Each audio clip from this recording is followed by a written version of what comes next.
Voilà, alors, ça c'est la cuvée Louis. Et Louis, il est là. Voilà, donc c'est le papa. Vous avez commencé en quelle année la vigne? En 45. 45. Le 1er mai 45. Je n'ai plus voulu aller en pension et je suis resté à Saint-Marcel. D'accord, donc c'était une propriété familiale déjà. Vous avez quel âge à 45? Je n'avais pas 14 ans.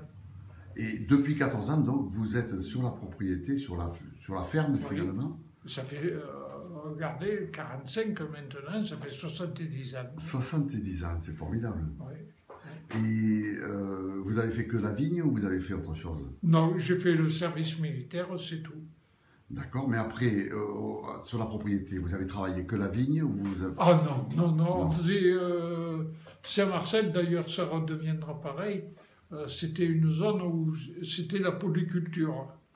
Et on a fait un peu de tout. On a fait des fruits, on a fait de l'herboristerie, on faisait des céréales, on a même fait à une époque des betteraves à sucre. Et puis la sucrerie d'Orange a fermé et on s'est arrêté de le faire. Parce qu'on n'avait pas envie de charrier les betteraves à Lille. D'accord, alors si on en revient au vin, Marie-Laurence m'a raconté l'histoire de la famille qui remonte quand même à 1422. Oui. Mais vous étiez le cadet, donc vous n'avez pas eu les vignes en héritage. Voilà, c'était votre frère Paul. Et c'est mon frère qui les a eus. Et puis comme nous étions 6 enfants, eh bien j'ai acheté toutes les terres que les autres ne voulaient pas. Pour faire du vin, donc vous aviez quand même en vous cette âme de Je ne savais pas trop ce que j'allais faire. J'étais le second de 6 enfants, mais ce que je savais, c'est qu'il me fallait de la terre. Donc j'ai acheté les terres et en fonction de mes possibilités, j'ai acheté de la terre que les autres ne voulaient pas. Et vous avez planté? Et j'ai défriché. Il y avait à certains endroits dans ce que j'ai fait,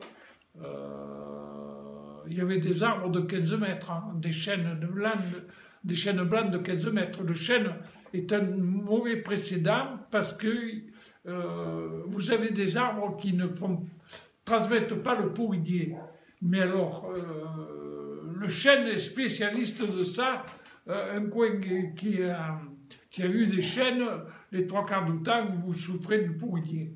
Le pourridier, c'est une pourriture des racines, un champignon qui se fait là-dessus, et la vigne est foutue. Alors, il a fallu que je défriche, et ensuite que je fasse 3 ou 4 années pour éliminer ces champignons. D'accord. Ensuite, je pouvais planter la vigne. Mais vous travailliez avec le cheval à l'époque? À l'époque, oui. Mais non, alors écoutez, parce que le premier tracteur, nous l'avons acheté en 56. 56. Mais j'ai commencé d'acheter des terres en 1960. Donc on avait déjà un tracteur. D'accord. On avait un tracteur. Et donc vous avez planté 6 hectares? J'en ai actuellement de ces terres que les autres ne voulaient pas. Il y a 10 hectares qui sont très très difficiles à travailler. C'est-à-dire que c'est des terrains, c'est très connu, le domaine de Montredon à Châteauneuf. Je ne sais pas si vous connaissez. Oui, bien sûr. Mais pratiquement, en cette saison, on ne voit que les cailloux. Vous avez au moins 10 à 15 cm de cailloux. Et puis on va chercher la terre là-bas dessous. Ça a un inconvénient pour le travail, mais ça a un avantage aussi, c'est que ça ne craint pas la sécheresse. Et oui.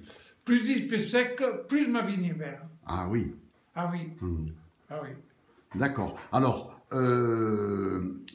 vous avez eu 2 filles?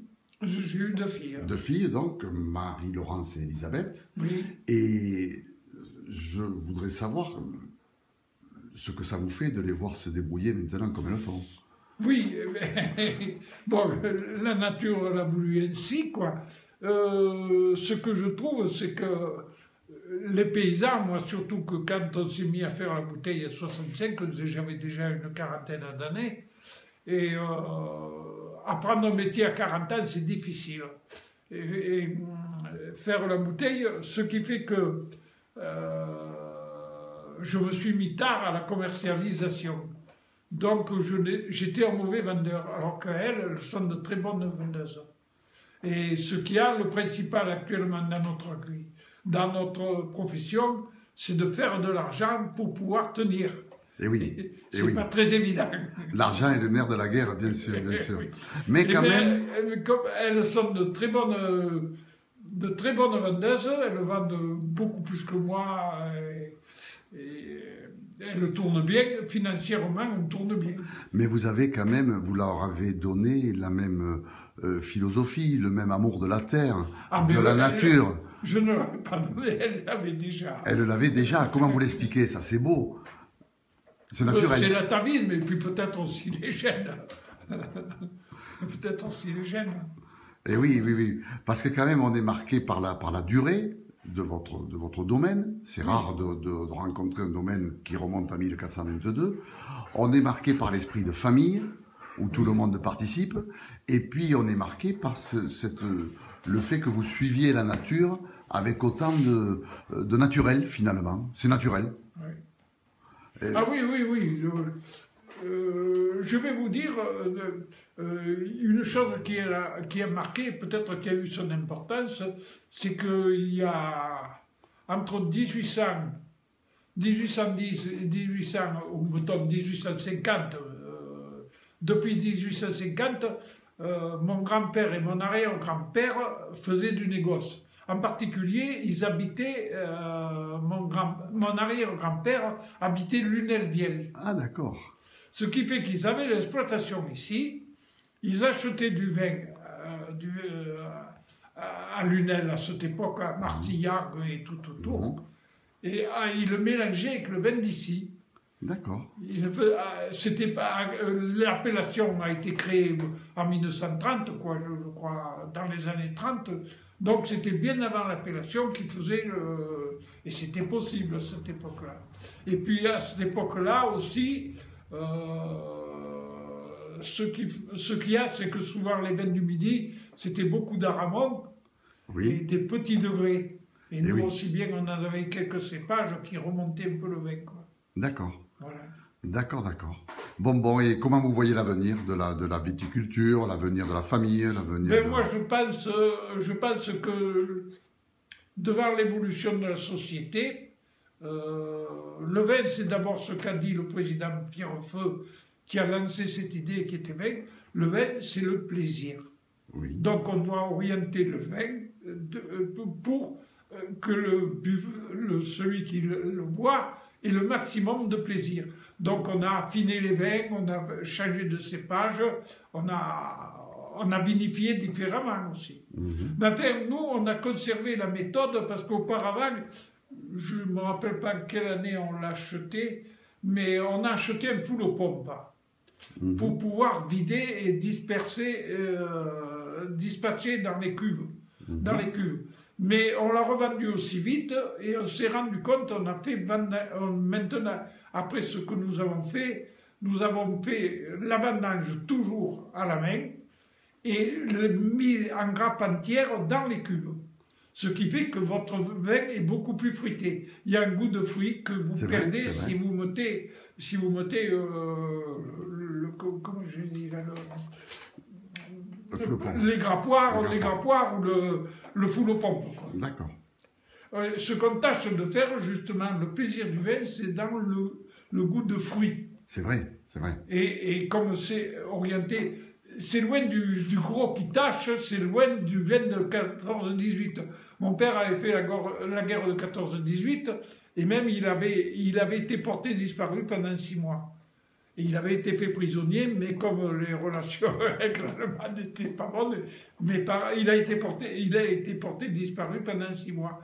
Et il disait, c'est pas nous qui avons gagné la guerre, c'est le pinard. Ah oui. Oui, c'est le pinard pour la bonne raison, c'est qu'à ce moment-là, on faisait du pinard qui était de qualité, je dirais, moyenne au maximum. Et il montait à l'attaque 6 heures. Premièrement, je crois qu'ils mettaient dans le vin, ils y mettaient des excitants. D'accord. Et les types montaient à l'attaque, c'est pour cette raison que Ils avaient c'était un un coup. peu une boutade. Le commandement obligeait presque les hommes à boire. Alors mon père, il buvait le vin, mais ce qu'il ne faisait pas, il donnait des produits aussi à mettre dans le bidon. D'accord. Et ça, mon père dit, je préférais être sain d'esprit que de me faire massacrer. Et il le foutait soigneusement. Hein. Quand il donnait ces produits-là, il les vidait, sitôt qu'ils avaient le dos tourné, il vidait les bidons. Quoi. Eh bien, en tout cas, moi, je vous remercie parce que c'est un plaisir d'évoquer ce passé et ce présent aussi avec vous. Oui. Voilà, donc j'étais avec Louis Saladin, Oui. le fondateur du domaine Saladin. En fait, c'est pas moi le fondateur. J'ai été un maillon de la chaîne. Un maillon de la chaîne, un maillon important. Et oui, Vous avez donné votre part. celui qui a assuré la transmission. Quoi. C'est bien. Mais en fait, c'est surtout mes filles et surtout, elles ont... Et il y en a pas mal maintenant. Il y a pas mal de domaines où vous avez des dames qui gèrent. Tout à fait. Tout à Et fait. c'est une bonne chose. Elles- Parce que quand elles restent, elles ont la foi. Et dans la vie, on ne fait rien sans la foi. C'est vrai, c'est vrai. Et elles ont à la fois la constance et la simplicité. Oui. Ah oui, oui. Elles sont directes, je trouve, c'est formidable. Dans notre profession, on ne peut pas frimer. Si on frime, ça ne dure pas longtemps. Ça ne dure pas longtemps. Merci beaucoup. Voilà, monsieur.